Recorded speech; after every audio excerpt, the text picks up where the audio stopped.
한국전기설비규정 2013년도 2회 문제를 풀어보도록 하겠습니다. 여러분, 한국전기설비규정 딱 보시면 진짜 다 암기할 것들밖에 없죠. 근데 너무 어려워하지 마시고요. 그래서 문제답만 이렇게 암기해 가시면 어느 순간 문제를 딱 보면 몇 번일 것 같다, 아니면 이거 몇 번이 확실해, 이렇게 느끼실 수 있으시니까요. 예, 너무 걱정하지 마시고요. 우선 저만 믿고 쉽게는도 한번 다 외우고 가보시자고요. 자, 그러면 2013년도 2회 한국전기설비규정 시작하겠습니다. 81번 사용 전압이 35kV인 특고압 가공전선로에 특고압 절연전선을 사용한 경우 전선의 지표상 높이는 최소 몇 미터 이상이어야 하는가? 한국전기설비규정 333.1 보면 이 표를 보실 수가 있는데요. 35kV면 35kV 이하에 속하는 겁니다. 예, 이하는 그 숫자를 포함하는 그 의미를 가지고 있고요. 초과는 그 숫자를 포함하지 않고 그 숫자보다 높은 숫자를 얘기하는 거예요. 예, 그래서 문제에서 35kV 줬잖아요. 그래서 35kV 이하에 속한 겁니다. 이 표를 보고 10m구나 하고 10m 체크하면 틀리는 거예요.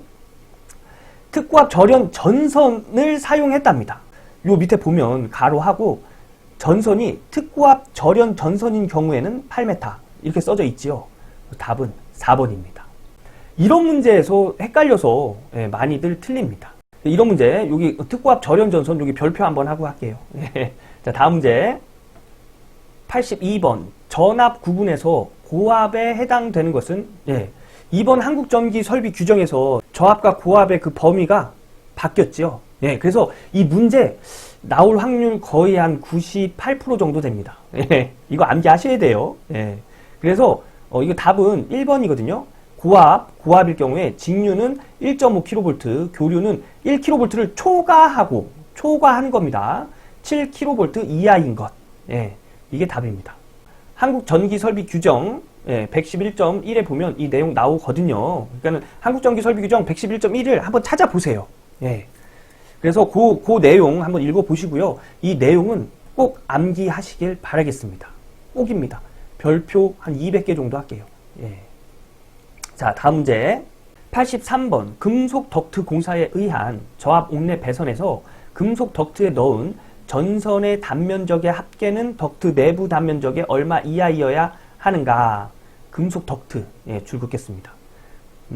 그래서 여기 밑에 해설을 보면 금속 덕트에 넣은 전선의 단면적은 20% 이하일 것 이렇게 나와 있죠. 그래서 답은 1번입니다.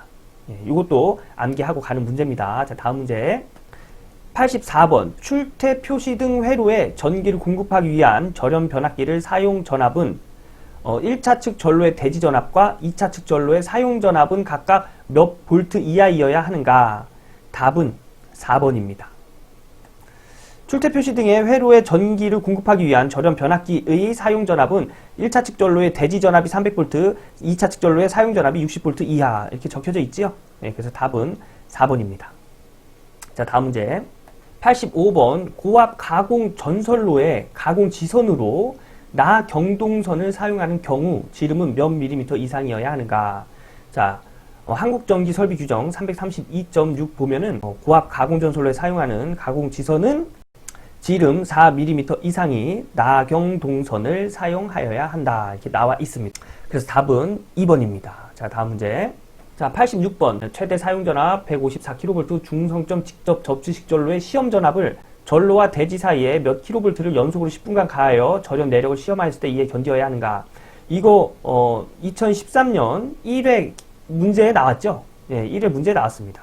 한국전기설비규정 132 보면 이 표 보실 수 있다고 했지요? 이 표 여기 관련된 내용만 그냥 톡 빼가지고 가져온 거거든요. 원래 이 표보다 더 깁니다. 그래서 한국전기설비규정 132 가셔가지고 한번 처음부터 끝까지 그냥 훑어보시는 것도 도움이 되실 겁니다. 그래서 최대 사용전압이 154kV 중성점 직접 접지식이라고 했잖아요.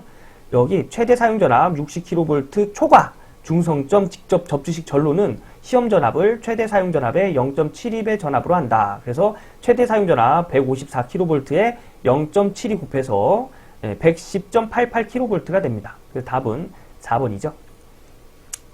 다음 문제 가겠습니다.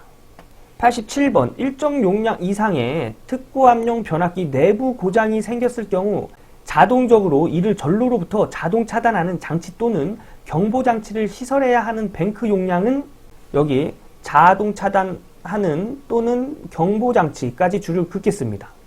한국 전기설비 규정 351.4 보시면 이런 표를 보실 수 있으신데요. 여기서 자동 차단 장치 또는 경보 장치 여기 보이시죠? 예. 장치의 종류가 이럴 때 뱅크 용량 구분은 5000kVA 이상 1000kVA 미만이 됩니다. 그래서 답은 2번이 되겠네요. 자, 다음 문제. 시가지에 시설하는 통신선은 특구압 가공 전선로의 지지물에 시설하여서는 아니 된다. 그러나 통신선이 절연 전선과 동등 이상의 절연 효력이 있고 인장 강도 5.26kN 이상의 것 또는 지름이 몇 미터 이상의 절연 전선 또는 광섬유 케이블인 것이면 시설이 가능한가? 여기 해설을 보면 나와 있죠. 단면적이 16mm 제곱, 지름으로 얘기할 때는 4mm. 그래서 여기서 지름 물어봤잖아요. 그래서 4mm가 답이 되는 겁니다. 예. 이 해설 한번 읽어보시고요. 다음 문제. 89번. 무대 마루 및 오케스트라 박스, 영사실, 기타 사람이나 무대 도구가 접촉할 우려가 있는 곳에 시설하는 저압 옥내, 배선, 전구선 또는 이동전선은 사용전압이 몇 볼트 미만인가? 여기 보면은 그대로 나와 있죠. 사용전압이 400V 미만입니다. 그럼 답은 4번이 되겠죠. 90번 전기 욕기에 전기를 공급하는 전원장치는 전기 욕기용으로 내장되어 있는 2차 전로의 사용전압은 몇 볼트 이하로 한정하고 있는가? 여기 보면 10V 이하라고 되어 있죠. 그래서 답은 2번입니다. 2차 전로 측까지 이렇게 줄을 긋게요. 그래서 이거 저랑 똑같이 이렇게 줄 긋고 계시는 거죠. 이거 다시 공부할 때는 이렇게 공부하시면 돼요. 전기 욕기에 전기를 공급하는 전원장치 2차 측 전로의 사용전압은 10V 이하. 그냥 이런 식으로만 암기하시면 됩니다. 요 문제 다 볼 필요 없어요. 다시 보실 때는. 다음 문제. 91번 플로어 덕트 공사에 의한 저압 옥내 배선 공사에 적합하지 않은 것은 요 쭉 읽어보시면 답은 4번입니다. 이 밑에 해설 보시면 전선은 절연 전선이라고 했잖아요. 그리고 가로치고 옥외용 비닐 절연 전선을 제외한다. 근데 여기 옥외용 비닐 절연 전선을 사용할 것 이렇게 써 있으니까 얘가 적합하지 않은 겁니다. 답은 4번입니다. 92번 고압 가공전선으로 경동선 또는 내열 동합금선을 사용할 때 그 안전율은 최소 얼마 이상이 되는 2도로 시설하여야 하는가? 안전율, 안전율하고 2도 이렇게 줄을 긋겠습니다. 그러면 답은 경동선 또는 내열 동합급선은 2.2 이상의 2도로 시설하여야 한다고 돼 있죠. 안전율. 안전율이 2.2 이상의 2도로 시설하여야 한다. 이렇게 돼 있죠. 그래서 답은 2번입니다. 그냥 이거 보고 이거는 그 밖의 전선이에요. 그러니까 경동선과 내열 동합금선이 아닌 전선을 얘기합니다. 답은 안전율이 2.2 이상인 2도로 시설하여야 한다. 그래서 답은 2번입니다. 자, 다음 문제. 93번. 철탑의 강도 계산에 사용하는 이상시 상정 하중이 가해지는 경우 그 이상시 상정 하중에 대한 철탑 기초에 대한 안전율은 2번입니다. 1.33. 한국전기설비규정 331.7 보면 가공전선의 지지물에 하중에 가해지는 경우 그 하중을 받는 지지물의 안전율은 2 이상으로 하여야 하는데 이상시 상정 하중이 가해지는 경우 그 이상시 상정 하중에 대한 철탑의 기초에 대하여는 1.33이라고 나와 있지요. 그래서 답은 2번입니다. 자, 다음 문제. 94번. 저압 가공 전선 또는 고압 가공 전선의 도로를 횡단할 때 지표상의 높이. 자, 여기 해설을 보면 고압 가공 전선 높이에서 도로를 횡단하는 경우 지표상 6m 되어 있죠. 그래서 답은 6m입니다. 그냥 이렇게만 암기하고 가는 거예요. 자, 다음 문제. 95번 판단 기준 용어에서 2차 접근 상태란 가공전선이 다른 시설물과 접근하는 경우에 그 가공전선이 다른 시설물의 위쪽 또는 옆쪽에서의 수평거리로 몇 메타 미만인 곳에 시설되는 상태를 말하는가? 답은 3m 미만입니다. 그래서 답은 2번이 되는 거예요. 제2차 접근 상태란 말은 위쪽 또는 옆쪽에서 수평거리로 3m 미만인 곳에 시설되는 상태를 말해요. 근데 이 위쪽이랑 옆쪽이 기준되는 게 이제 가공전선이란 얘기입니다. 그래서 답은 3번입니다. 자, 다음. 96번 가공전선로의 지지물에 취급자가 오르고 내리는데 사용하는 발판 볼트 등은 원칙적으로는 지표상 몇 메타 미만에 시설하는 것은 아니된가. 여기서 줄칠 거는 발판 볼트 지표상 몇 메타 미만, 이거 두 개만 줄치면 됩니다. 예, 발판 볼트 여기서밖에 안 나와요. 그리고 여기서 얘기하는 가공전설물의 지지물을 얘기하는 건 거의 뭐 전주 얘기하는 거죠. 전주. 우리가 알고 있는 전봇대. 예. 그 전봇대 보면 저번에도 설명드렸는데 여기 뭐 하나씩 이렇게 꽂혀 있잖아요. 그죠? 얘네들을 발판 볼트라고 합니다. 얘네들은 제일 밑에 있는 애는 1.8m 미만으로 설치하여서는 안 돼요. 예. 그래서 1.8m 이상으로만 설치가 돼야 됩니다. 자, 그래서 답은 3번이 됩니다. 예. 다음 문제. 자, 97번이죠. 예, 97로 수정 부탁드리겠습니다.